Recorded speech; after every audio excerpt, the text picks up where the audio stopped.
Ayyee ulfaadha jaallan galatooma. Baga irra deebiidhaan baga guyyaa kana geenyeen siniin jedha. Guyyaan kun akkuma beeknu guyyaa dachaa. Guyyaa waraana bilisummaa Oromoo akkasumas immoo guyyaa bara haaraadha. Jaallan baga bara kana guyyaa kana geenyeen siniin jechuu barbaada walumaa gala. Ittaansuudhaan waan baay'ee dubbatan hayyoonni keenya jaallan gameeyyiin qabsaa'onni bar durii qabsoo Oromoo geggeessaa turan hedduun waan tokko lama miti wanti isaan dubbatan waa hedduudha. Kun dookimantii guddaadha jechuukooti.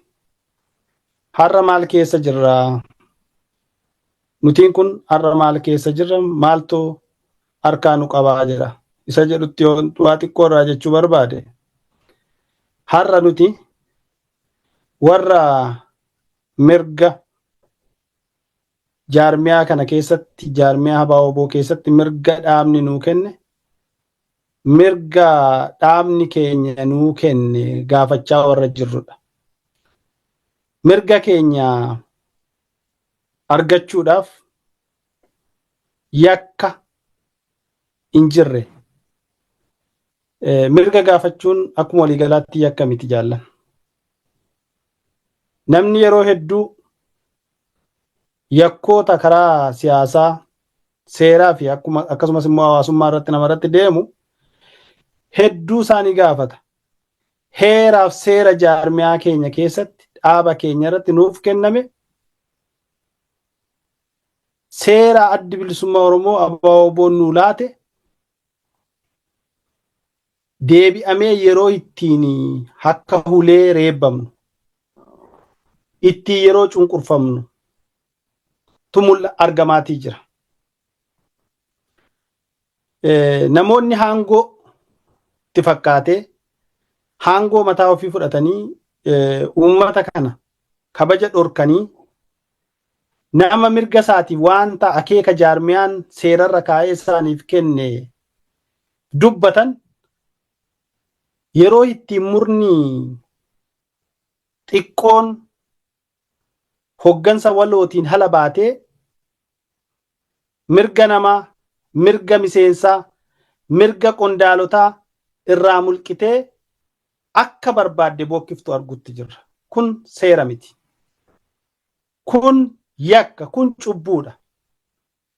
Yeroo miseensa jaarmiyaa Abaaboo kallattii adda addaa irra jiru irratti roorrifamutu argamaa jira. Roorrifamuun caalaa roorrifamuu manna du'uu wayya. Kanaafidha kan namni qabsootti seene.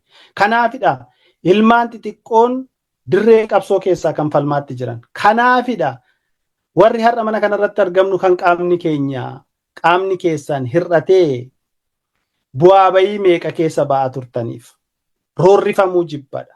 Roorrifamuudha mannaa du'uu wayya. Waraanni bilisummaa Oromoos ta'ee addi bilisummaa Oromoo Abaaboon hoggansa waloo collective leadership ka jedhudha kan geggeessu ture. Kuni garuu har'a ta'utti hin jiru. Yeroo guuxiidhaanii murni xiqqoon mandara keessatti dhalattee wal ijaartee hoggansa guddaa dhaga'uu diddee yeroo hawaasa bal'aa dhaga'uu diddee miseensa waraana bilisummaa Oromoo ta'ee deeggartoota dhaaba kanaa dhaga'uu diddee murtee nam-tokkee namarratti fudhachuudhaaf bookkisan arguu jirra. Sun cubbuudha. Daba akkasii haqan qaalamee deemu kana dhugaa karaa dabarsanii irratti deeman kana balaa inni fiduu danda'u kaleessa dhufeera. Itti gaafatamummaa dhabuu namaa harkisiisa wanti kun. Namoonni waan akkasii godhan itti gaafatamummaan hanqina itti gaafatamummaatu jira.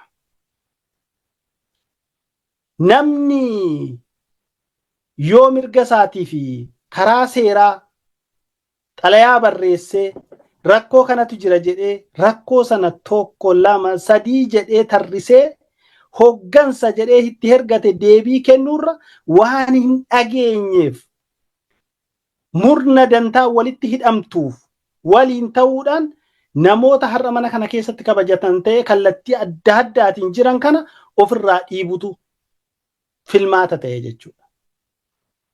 Kuni guddina miti. Kuni hanqina.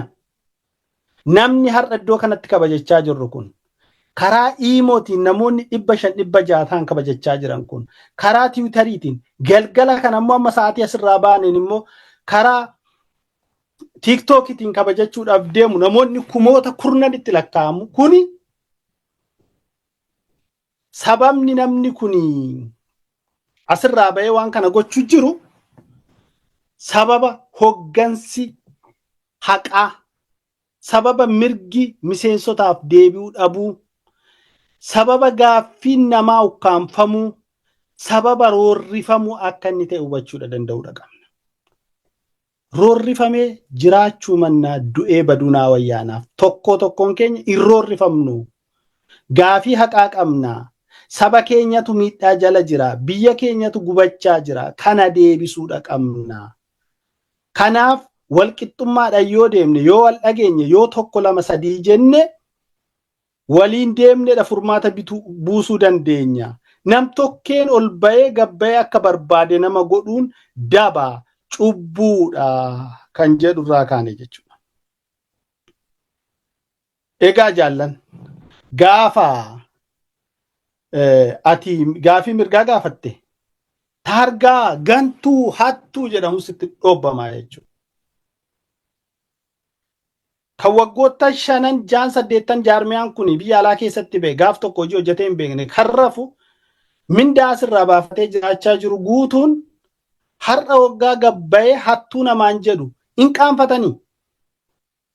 Maal hojjettan sinii jedhu yeroo tokko waggaa dhageenyu warruma qaama oliirra jedhamurra. Wanti nuti hojjenne hin beekan isaan itti himna hin barbaachisaa. Jaarmiyaa ABO har'a keessaa doolaarri funaanamaa jiru kana kan halkanii guyyaa ijaare nu hin bare. An halkanii guyyaa hirriba dhabee sa'aatii 16:24 irraa ijaare nu hin bare. Warra as keessa jirru kanadhaan bare. Anatu ijaareem, Gootomsaa Mudhiit ijaareem, Halwaantu ijaareem, Magarsaa Qilxuut ijaareem. Nutu ijaareem jaarmiyaa kana jaarmiyaa har'a doolaara hirraa helmanii ittiin hattuu namaan jedhu siree jalaa nama baasnee kan gabbaasee nama gaaf tokko hojii hojjetee hin beekne kan bilbila namarraa hin kaafne kan cichee ijaare anaaf elemoo daatiin. Elemoo daatiin maqaa jaarmiyaa ABO kan hundeesse. Elemoo daatiin kan bu'uura isaa fide. Warra akkasiitiif kabaja dhabanii maal hojjettan waan hojjanne waan isaaniin hojjanne waan takkaa hojjetanii hin beekne isa kan biraa himuu hin barbaachisu yoo barbaachise itti himna doolaara itti hammaarame dippiloomaasii hojjetamee jiraan bar kan tokko maqaatti fudhachaa jiru kan halkanii guyyaa hojjannee biyya baqaa keessa teenyee walii gadi fiigaa turre waan hojjanne qabnaam. Isa simnuu hin barbaachisa tokko isaatiin sanadaaf ragaasan nu harkaraan waan hojjenne. Maaliif nama tuttuqu? Maaliifi dhugaa nuti tokko lama sadii jenneet hogganni jaarmiyaa kanaa tokko lama qondaalota 90tu xalayaa barreeffatee hoggansatti ergate. Hoggana waloo hin dhageenyetti. Har'a bookkisuun faayidaan qabu. Eengadda gaafa bilisoomne bakka itti galtanii Tiraamp sinariyaan jedhame. Kaleessa warri har'a gaafii gaafattan hin gaafatamtu itti gaafatamuuf teessuun jedhame. Amma roorrifamaaf doorsi isaanii qabsoon ijaaramu ni jiraata moo haa badduudha. Nuti balleessuun miti har'as borus iftaanis rakkoo qabna. Rakkoo keenya tokko lama sadii jennee himanneerra. Rakkoo keenya nuu fura. Maqaa taargaa namatti maxxansuun dookimantii of harkaa qabnu qabna taargaa nutti maxxansuuf hin fiigina dhugaa jirtu gad baasuudhaaf teenya. dhugaa jirtu tokko lama sadii jennee diriirsina.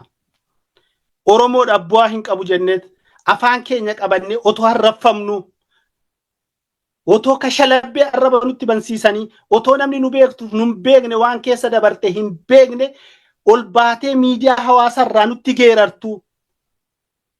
Otoo cubbamtuun meeqa waan meeqa namaan jettu hin dubbannu. Qabsoo kanaaf ijoollee kanaaf saba kanaaf bu'aa hin qabu. Seerumaan deemna dhugaan keenya aaba'u jennee afaan keenya qabannee teenya. Waan hojjanne walitti muudhaaf ragaan guutuu addunyaati. Waan har'aa namni gaaf tokko gabbayee mooraa qabsoo Oromoo keessatti ijaarsa hin hojjanneef faarfamee hinni halkanii guyyaa hirriba dhabee walii gaffiige kan jaarmiyaan ABO bitamtuudhaan ala hundi ragaa ba'u. Warra kana godheef afaan qabannee teenyaan sodaatti fakkaate. Du'a lubbuu illee yoo taate ammuma obsa of keessatti liqimsinee deemnu kana ammuma sana dhugaa jirtu of keessaa baasnee taa'uu hin dandeenye. Nu fayyada hin fayyadu, saba fayyada hin fayyadu jennee obsinee ofitti xaragannee deemu jira. Har'aa gantuu hattuu jedhamtu nuti eenyu faannoo warra morman kutee wajjin waliin haasaa jirra. PP wajjin haasa'u jirra. Gantummaa biraa maal qabna? Qabsoon walabummaa Oromiyaa faarsuun gantummaa nama godha. Gantummaan kan tarsiimoo gatee tooftaan liqimfamee deemudha. Kana yoo hin sirranne, kana yoo sirreeffameetti deemuu hin dandeenye, wanti ittiin nama faarsan, ittiin abaluun akkasi jedhan maqaa xureeffamuudhaaf namni kana booda gajjedhee namaaf jilbeeffatee deemuu hin jiru. Dhugaa yoo hamanne, dhugaa yoo fudhanne, kaayyootti yoo ciccinne wal gorsinee hin dubbannu, seeraan fixanna, seeraan gaafanna, bittinnoomnee hin teenyu, wal gurmeessinee hojii haa hojjannu, waraana kanaa gargaaru. Ergaa nu farrajanii deemamee asis waan baay'ee hojjanne. Wal ijaarre. Gumaachine horiis nu harka jira. Horii nu harka jiru, horii kallattii gumaachameen dhufanii haa fudhatani. Hoggansa walootiin. Hindinne hin nyaanne. Maaliif nama tuttuqanii quba afaan nama kaanii maaliif waa afaan nama keessaa baasuu barbaadu? Hojii hojjanne hin beekanii isaan warri eenyu yeroo jalqabaaf kan bilbila isaaniif hojjechiise dippiloomaasiidhaaf hin beekanii isaan balbala hunda keessaa kan jalqaba karra irraa bane nu hin bar karaa jaarmiyaas ta'e karaa hundaaniyyuu walitti himuu hin dandeenyu dookimantii qabna barruudhaan qabna. Suuraa gaaf sana iddoo sana dhaabbannee walii hergine qabna. Maa wal tuttuqna? Maaf somnee bokogna? Bilbilaan haasoftee bilbilaan haasa'uu danda'ama. Seenaa qabsoo Oromoo yoo ta'e waggoota dheeraa keessa turre nus. Waan ati haaraa naaf iddeena gurmeessite hin qabdu. Kanaaf jaallan yoo dhugaadhaan honnee keenyarraa jaarmiyaa keenya jaalanne, dhaaba keenya jaalanne, rakkoo qabsoo keenya jaallanne hojii keenya hobsaan itti deemuu dandeenya. Bokokaa fi bokkisaan namni sodaatee manatti deebi'u tokko hin jiru. Wallama tuffachiisti malee namni bokokaa bokkisaan gungummiidhaan qulqulluu of fakkeessuu deemuudhaan hin jirtu. Waan hojjenne walitti himuu dandeenya. Kana akkasitti hubadhaa. Kanaaf haqa gaafanne haqni keenya nuuf haa deebi'u. Tokko lama sadii ennee safarreetti kennine tokko lama sadii jedhanii safaranii nuuf haa deebisan. Haqa qabdu hin qabdan nunaa jedhan. Waan hin beekne maqaa namaa ol baanii xureessuun cubbuudhas yakkas namnis waan jiruunu maqaa keessan hin dhoofne nuti waan hin jirre maqaa namaatiin dha'u miti. Waan jiruunu waan beeknuunu waan beeknuunu maqaa keessan hin dhoofne. Waan hin jirreen waan ragaa tokko hin qabneen har'a diinagdee gabaasutti jiru. Diinagdee baga gabaastan madda diinagdee bu'e wajjiniin herreega gabaasaa ka. Hamma bu'es hamma gales hamma dhaqqabes. Odiiti jaarmiyaa isa buuseef galchaa jenne waggaa afureessa turtan har'a maaltu gabaasuuf fide. Nun tuttuqina cubbuu hojjechuutti hin jirru. dhugaa hojjechuu jirra. Daba hin qabnu. Kanas namni muufatee diina hin nikkaatti galu hin jiru. Nama tuttuqxanii diinatti galchuu bartaniirtu hin gallu garuu nuti. Nu dhiisaa. Kanuman jedha fayyaa ta'aa ulfaadhaa. Nagaa biyya nagaa bulaa bara haaraa bara gaarii bara injifannoo bara bilisummaa bara haqni itti ba'u